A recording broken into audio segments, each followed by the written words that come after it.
O Cortiço, de Aloysio Azevedo. Estamos no segundo capítulo.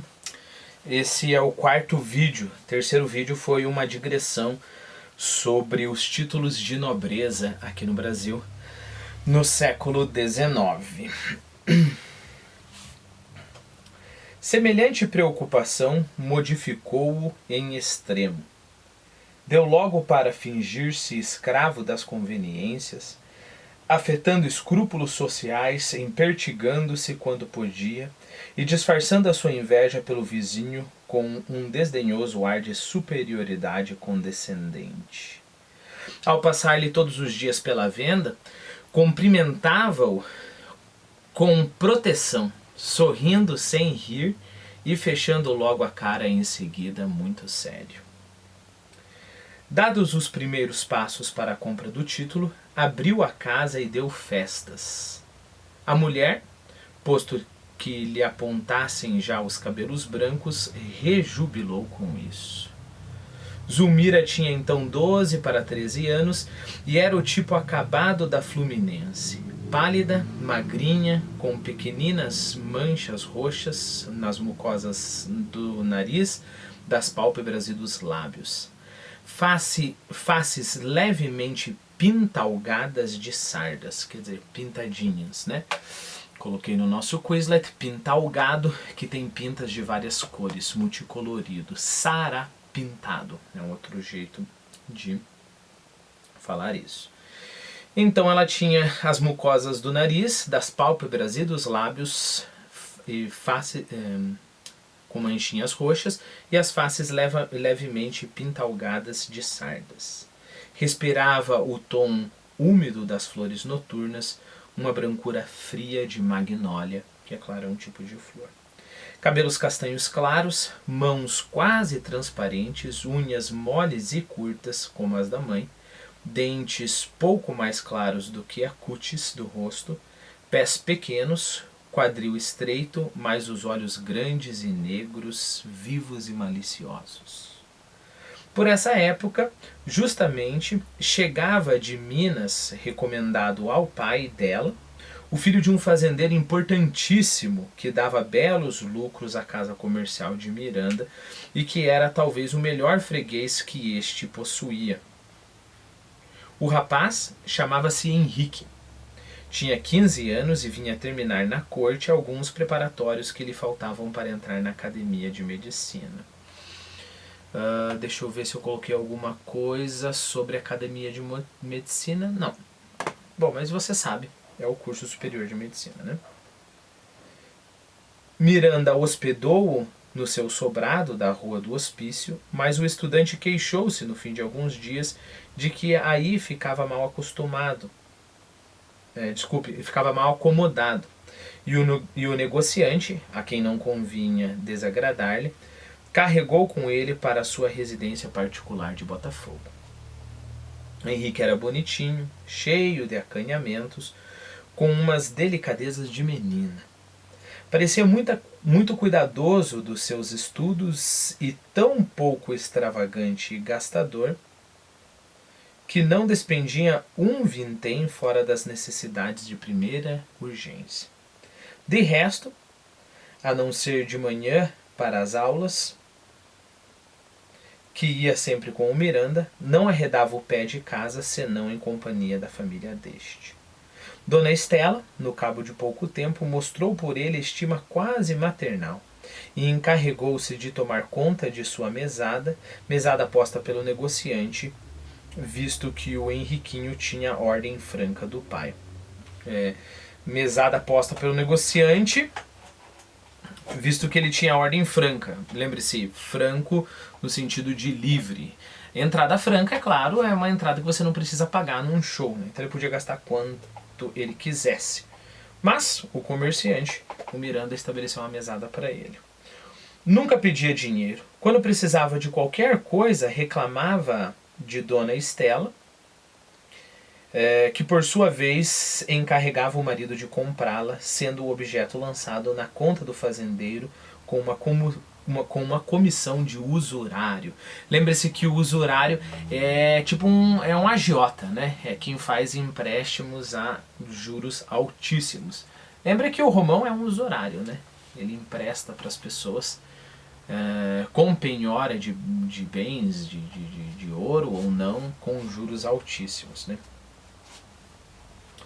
Sua hospedagem custava 250 mil réis por mês, do que ele todavia não tinha conhecimento nem queria ter. Nada lhe faltava, e os criados da casa o respeitavam como a um filho do próprio Senhor. Então lembre-se, 250 mil réis. 250 mil réis é o quê? É mais que 5 salários de uma professora do ensino primário, correto? Porque é 45 mil réis o salário de uma professora primária. Com 4 meses dessa hospedagem, provavelmente o menino ali poderia comprar um escravo, por exemplo, né? Só para a gente tem proporção. Lembre-se, 250 mil réis por mês. Se a gente pegar o quanto que o romão gastava por mês para comer, o dia inteiro ele gastava lá 12 mil réis por mês. Lembrando, é claro, que a refeição dele é uma refeição muito frugal, né?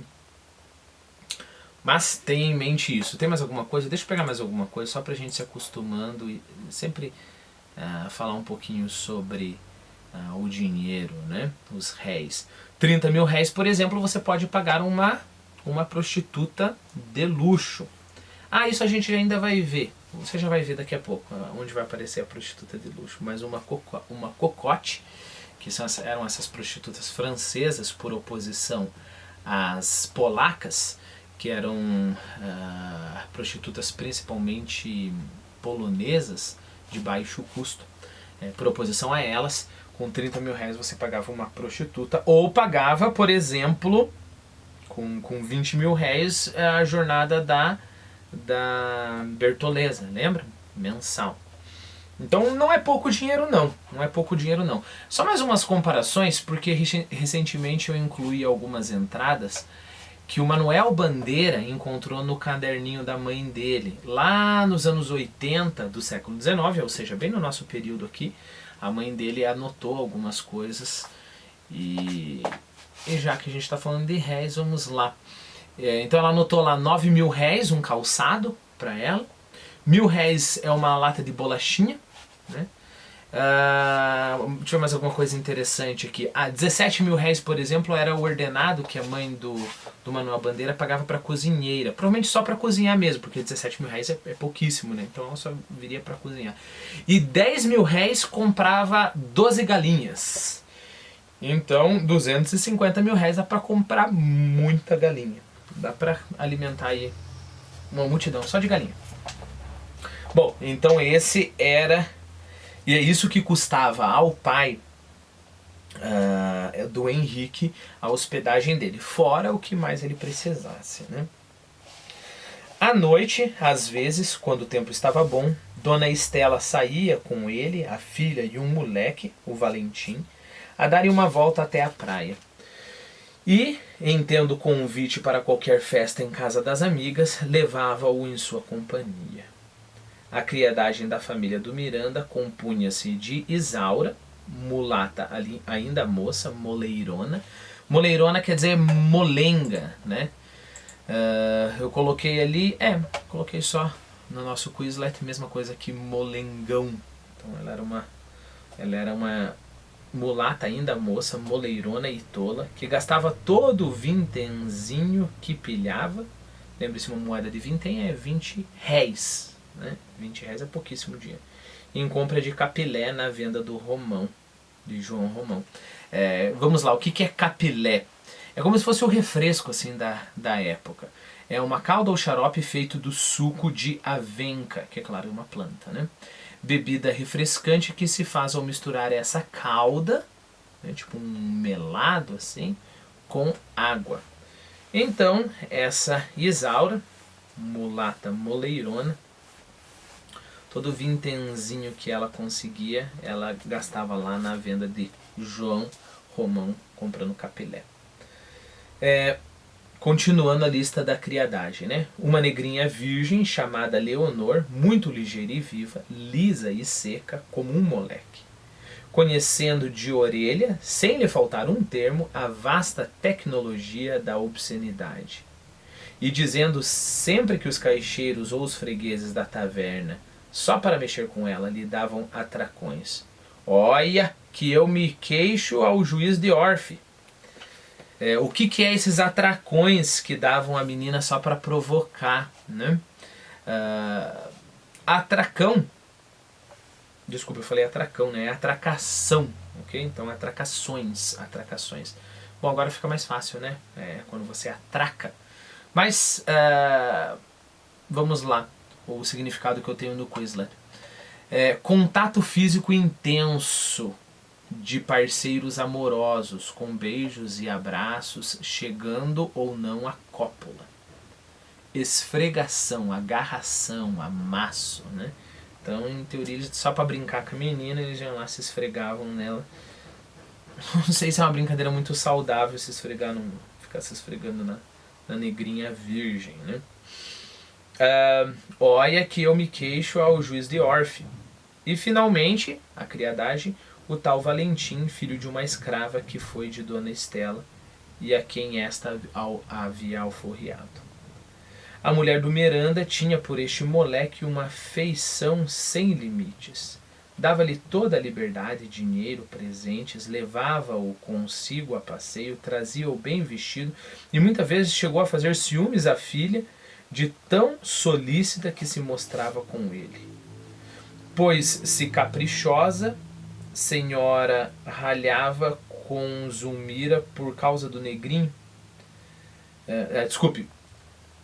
Pois se a caprichosa senhora ralhava com Zulmira por causa do negrinho, pois se quando se queixavam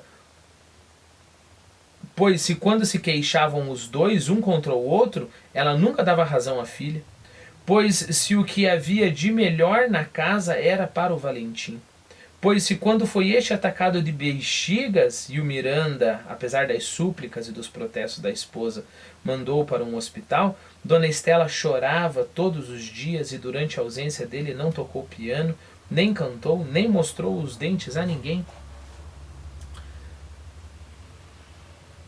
E o pobre Miranda, se não queria sofrer impertinências da mulher e ouvir sensaborias defronte das criadas, tinha de dar ao moleque toda a consideração e fazer-lhe humildemente todas as vontades.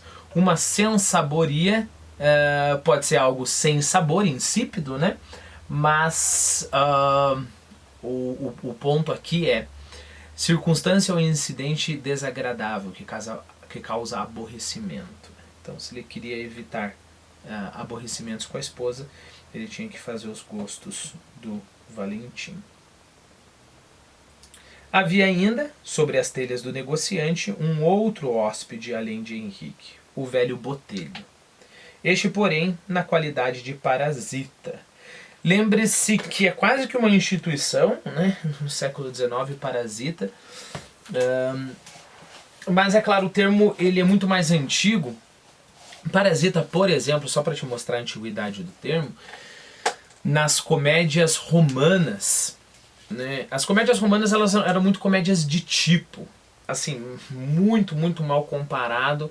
Parece alguns dos nossos programas de humor, assim, contemporâneos, tipo um Zorra Total da vida, um Praça é Nossa. Eu não sei se as referências são antigas pra você.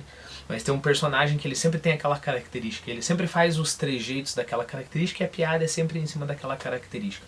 Então, por exemplo, um tipo é o velho Sovina, né, o mão de vaca. Então tudo que ele vai fazer, ele vai respirar o ar, sei lá, ele vai ficar puxando o ar porque ele tem medo de gastar o ar. Toda piada vai ser em volta daquele tipo, né? Bom, isso para falar um pouquinho sobre a comédia romana. Pra gente aqui, eu só quero enfatizar que tinha o tipo, o parasita, que é o cara que sempre está tentando cavar um jantar na casa de alguém, um almoço, talvez até uma festa para participar, né? Então ele fica ali na qualidade de parasita. Aqui no nosso século XIX a gente tem os nossos parasitas, que são... É claro, parasita é um termo pejorativo, né? Mas a gente pode pensar na figura do agregado.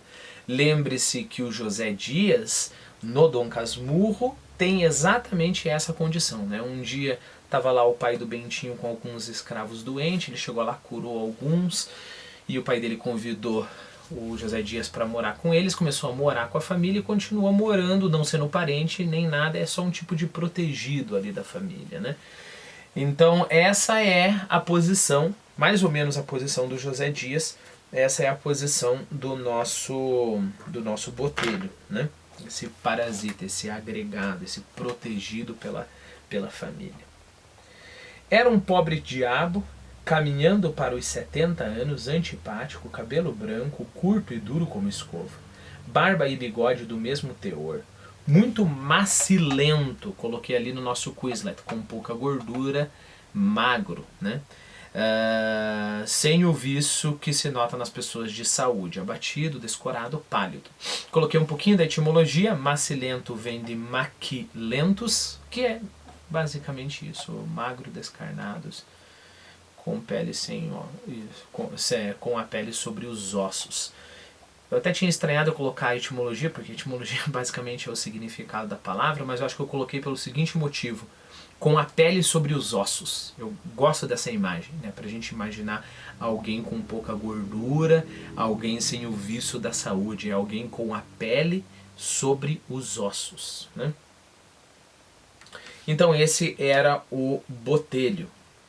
Era um pobre diabo, caminhando para os 70 anos, antipático, cabelo branco e curto, duro como escova, barba e bigode do mesmo teor, muito macilento, com uns óculos redondos que lhe davam o tamanho da pupila, que aumentavam o tamanho da pupila e davam-lhe à cara uma expressão de abutre, perfeitamente de acordo com o nariz adunco e com a sua boca sem lábios, ok? O que é um nariz adunco? É um nariz curvo recurvado, né? É um nariz aquino, cuidado que não é aquilino, ok? Aquino tem a ver com águia, o adjetivo para de águia, parecido com águia, é aquino. Então vamos ter em mente essas duas palavras, né? Adunco, que parece um gancho assim, né? Pontudinho, aquino, com a qualidade de águia, né? Então ele tinha o nariz adunco e com a sua boca sem lábios. Okay. Viam-se-lhe ainda todos os dentes, mas tão gastos que pareciam limados até o meio. Andava sempre de preto, com um guarda-chuva debaixo do braço e um chapéu de braga enterrado nas orelhas. Não coloquei chapéu de braga aqui, mas se eu não estou enganado, no século XIX, uma fábrica ali para o final do século XIX abriu chapéus Braga, que são esse chapéu assim, meio chapéu de cowboy, mais ou menos, né? Enterrado nas orelhas. Fora em seu tempo empregado do comércio, depois corretor de escravos. Contava mesmo que estivera mais de uma vez na África negociando negros por sua conta. Atirou-se muito às especulações. Durante a Guerra do Paraguai ainda ganhara forte. Para a gente se localizar, a Guerra do Paraguai de 64 a 70, ok? 1864, é claro, 1870. Então nós estamos aqui entre 1870 e, é claro, antes de 1888, porque ainda haviam escravos, né? Durante a Guerra do Paraguai ainda ganhara forte, chegando a ser bem rico. Mas a roda desandou e de malogro a malogro, ou seja, de derrota em derrota, foi-lhe escapando tudo por entre as garras de ave de rapina, reforçando a imagem, né, de uma águia. E agora, coitado, já velho, comido de desilusões, cheio de hemorroidas, via-se totalmente sem recurso e vegetava à sombra do Miranda, com quem por muitos anos trabalhou em Rapaz, sob as ordens do mesmo patrão, e de quem se conservara amigo, a princípio por acaso e mais tarde por necessidade.